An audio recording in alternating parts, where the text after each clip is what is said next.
नमस्कार मित्रांनो, स्वागत आहे तुमचं समाज इंडस्ट्रीजवर. खूप दिवसांनी व्हिडिओ बनवतो आहे कारण की तुम्हालाही माहिती आहे आंदोलन चाललं होतं भारतामध्ये भलं मोठं, आणि खूप साऱ्या गोष्टी होत्या, खूप साऱ्या ब्रेकिंग न्यूज येत होत्या, वेगवेगळ्या बाजूने वेगवेगळ्या पद्धतीच्या बातम्या येत होत्या, आणि त्यामध्ये सामान्य माणसाचं कन्फ्युजन की नक्की काय चाललं आहे, नक्की काय गोंधळ चालला आहे. तर आज मी तुम्हाला ह्या सगळ्या गोष्टींकडे, म्हणजे ह्या एका चळवळीकडे असं नाही, जगभरातल्या सगळ्या ज्या काही वळवळी होतात त्या सगळ्या गोष्टी समजून द्यायचा एक प्रयत्न करणार आहे. आणि त्यानंतर तुमचं जर नीट कळलं तुम्हाला, देन आय होप सो की तुम्हाला कधीच त्याचं कन्फ्युजन डोक्यात येणार नाही की या गोष्टी का होतात. लहानपणी आपल्या सगळ्यांना एक गोष्ट होती मित्रांनो. ती गोष्ट अशी होती की दोन मांजरं आहेत, त्यांना एक लोण्याचा गोळा सापडतो, आणि मग त्यांचं भांडण सुरू होतं की कोणाला हा लोण्याचा गोळा पहिला मिळाला. मग एक माकड येतं आणि त्या माकडाला पण तो लोण्याचा गोळा खायचा असतो, आणि मग माकड म्हणतं की मी काय करतो, तुम्हाला दोघांना, म्हणजे त्या दोन मांजरांना तो म्हणतो की तुम्ही भांडू नका, मी तुम्हाला दोघांना या लोण्याच्या गोळ्याचे 2 समान भाग करून देतो. काय करून देतो? समान भाग करून देतो. आणि मग ती मांजर म्हणतात ठीक आहे, तू समान भाग करून दे आम्हाला, कारण की आमचा एकमेकांवर विश्वास नाही, तू समान भाग करून दे. मग आपल्याला माहिती आहे काय होतं.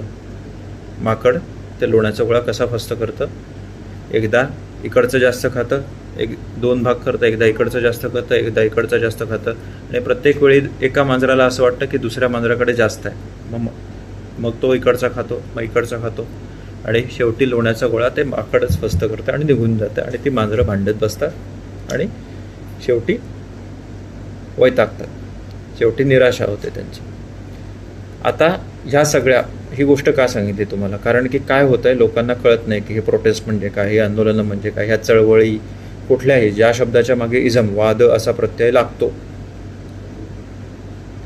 कुठलाही वाद असू दे, ओके, म्हणजे साम्यवादापासून स्त्रीवादापर्यंत, भांडवलवाद किंवा भांडवलशाहीपासून लोकशाहीपर्यंत, कुठलेही शाही वाद वगैरे हे जे सगळ्या गोष्टी असतात त्या गोष्टी कशा ऑपरेट होतात ते पहिल्यांदा कळून घ्या. आता मी इतिहासात जातो. हे वाद कधी आले, वेगवेगळे वाद, त्यांचा उगम कुठे झाला? या उगम त्या सगळ्यांचा एकाच कॉमन पॉईंटपासून झालेला आहे, ते म्हणजे आयडिया ऑफ नेशन स्टेट, राष्ट्र राज्य ही संकल्पना आली ज्या क्षणी. आता ती पूर्वी नव्हती का? होती, पण बऱ्याच वेळा छोटी छोटी राज्य असायची, ओके, या सर्वांना व्यापणारा एखादा राजा असायचा, त्यामुळे राजेशाही हाच मेन पॅटर्न होता. फार तर ॲरिस्टोक्रसी, म्हणजे सामंतशाही वगैरे आपण ज्या पद्धतीने म्हणतो त्या पद्धतीने, की समाजातले जे काही इन्फ्लुएन्शियल किंवा सुभेदार वगैरे लोक असतील, जमीनदार असतील, मोठे सामंतशाही हा जो म्हणतो त्या पद्धतीचं ओव्हरऑल मॉडेल जगभरामध्ये होतं. पण साधारण 17व्या शतकामध्ये किंवा त्याच्याही आधी 16व्या शतकात 17व्या शतकात थॉमस हॉब्सची जी आयडिया आहे, ओके, ऑफ लवायथन, ओके, की एक नेसेसरी इव्हिल पाहिजे, कोणतरी अशा एक ऑर्गनायझेशन पाहिजे की जे आपल्या देशाचं रक्षण करेल. कारण की त्या क्षणी साधारण 18व्या शतकामध्ये राष्ट्र नावाची संकल्पना आली, की वेगवेगळे देश, भाषावाद, फ्रान्स, इंग्लंड, जर्मनी, असे वेगवेगळे देश भाषांवरती, त्यांच्या कल्चरल आयडेंटिटीजवरती तयार व्हायला लागले, आणि based on those cultural identities वेगवेगळे देश तयार झाले. त्याच्या आधी होते का? नव्हते का? होते, पण ते जनरली राजावर डिपेंडंट असायचे, की ह्या राजघराण्यावर आमचा विश्वास आहे आणि त्याला आम्ही फॉलो करतो, म्हणून ह्या राजाचा हा देश, अशा पद्धतीने असायचं. पण साधारण 18व्या शतकात 19व्या शतकात नेपोलियनचं जे काय राज्यक्रांती झाली, फ्रेंच राज्यक्रांती झाली, त्यानंतर किंवा जर्मनी, इटली, ब्रिटन, या सगळ्या देशांमध्ये राज्यक्रांती होत गेल्या. नंतर अमेरिकेचं स्वातंत्र्य लढा, या सगळ्यांमुळे नेशन, राष्ट्र ही संकल्पना उदयाला आली, आणि त्याच्यामुळे एक ऑर्गनायझेशन किंवा एक dedicated body which will take care of everything, आणि स्पेशली ऑफ वॉर, की युद्ध करायचं असेल की एक डेडिकेटेड बॉडी असेल. त्याच्यामुळे फायदा काय झाला लक्षात घ्या. फायदा असा झाला की आता प्रत्येक व्यक्तीला स्वतःचं संरक्षण करत बसायची गरज नव्हती. प्रत्येक व्यक्ती, आपण एक डेडिकेटेड बॉडी होती. जसं आपण एक पोलीस व्यवस्था, एक प्रशासन व्यवस्था तयार करून ठेवलेली. आता होतं काय, जसं ही एकदम सुरुवातीला जी गोष्ट सांगितली की ते माकड तयार झाले आता. ओके, हे राष्ट्र किंवा हे राज्य म्हणजे एक माकड तयार होतं आणि त्या माकड ठरवणार आहे की या माणसांचं काय करायचं. ओके, आता काय होतं, आपण त्याच्यावर इतक्या अवलंबून होऊन जातो की आपल्याला असं वाटतं की हे असणं, ही व्यवस्था असणं हे सगळ्यात जास्त आपली गरज आहे. त्यामुळे त्याच्यानंतर कितीही वाद आले, हे वेगवेगळे वाद आले. ओके, साम्यवाद आला, ओके, समाजवाद आला, संविधानवाद आला, कॅपिटलिझमला काय म्हणूया, भांडवलशाही आली, वेगवेगळ्या शाह्या आल्या, वेगवेगळ्या टाईपचे विचार आले. पण या सगळ्यांमध्ये कॉमन काय होत आहे, अराजकतावादही आला. पण या सगळ्यांचं कॉमन फॅक्टर काय आहे की कुठली तरी अशी डेडिकेटेड बॉडी पाहिजे which will take care of everything. आणि हळूहळू ह्या डेडिकेटेड बॉडीवर सगळ्यांचा डिपेंडन्स वाढत गेला. आत्ता अशी अवस्था आहे की ह्या स्टेट या आयडियावर, राज्य त्याच्यावर आपण इतके अवलंबून आहोत की आपल्याला स्वतःसाठी विचारच करता येत नाही. आणि ह्या ज्या सगळ्या चळवळी होतात, हे सगळे आंदोलनं होतात, दंगली होतात, ते फक्त त्या माकडाने माझ्या बाजूने न्याय द्यावा असं मी म्हणत नाही. त्या माकडाने माझं ऐकावं आणि दुसऱ्याचं लोणी खावं, हेच होत आहे आणि हेच होत राहणार. परत लक्षात या, त्या माकडाने म्हणजे कोण, स्टेट, त्याने माझ्या बाजूने मला अटेन्शन द्यावं, माझ्या गरजांकडे लक्ष द्यावं, ह्यासाठी हे सगळं चाललेलं आहे. पण शेवटी होतं काय, ना ह्या मांजराचं भलं होतं ना त्या मांजराचं भलं होतं. फक्त काय राहतं, ती ऑर्गनायझेशन टिकून राहतात. तेच झालेलं आहे. कोणाचाही फायदा होत नाही याच्यामध्ये. ठीक आहे, आता मी स्पेसिफिकली ह्या चळवळी वगैरे विषयी बोलणार नाही कारण की अजून मॅटर खूप इव्हॉल्विंग आहे. पण या चळवळी काम कशा करतात मी तुम्हाला थोडक्यात सांगितलं. यापुढे तुमचं लक्ष कशावर असलं पाहिजे, तुम्ही कुठल्याही बाजूचे असा, योग्य किंवा अयोग्य ह्याचा विचार करू नका. ज्या गोष्टी जशा आहेत तशा बघायला शिका. त्यातून तुम्ही जास्त चांगला विचार करू शकाल. नाहीतर भावनिकतेच्या मागे लागेल सतत भरकटत राहाल.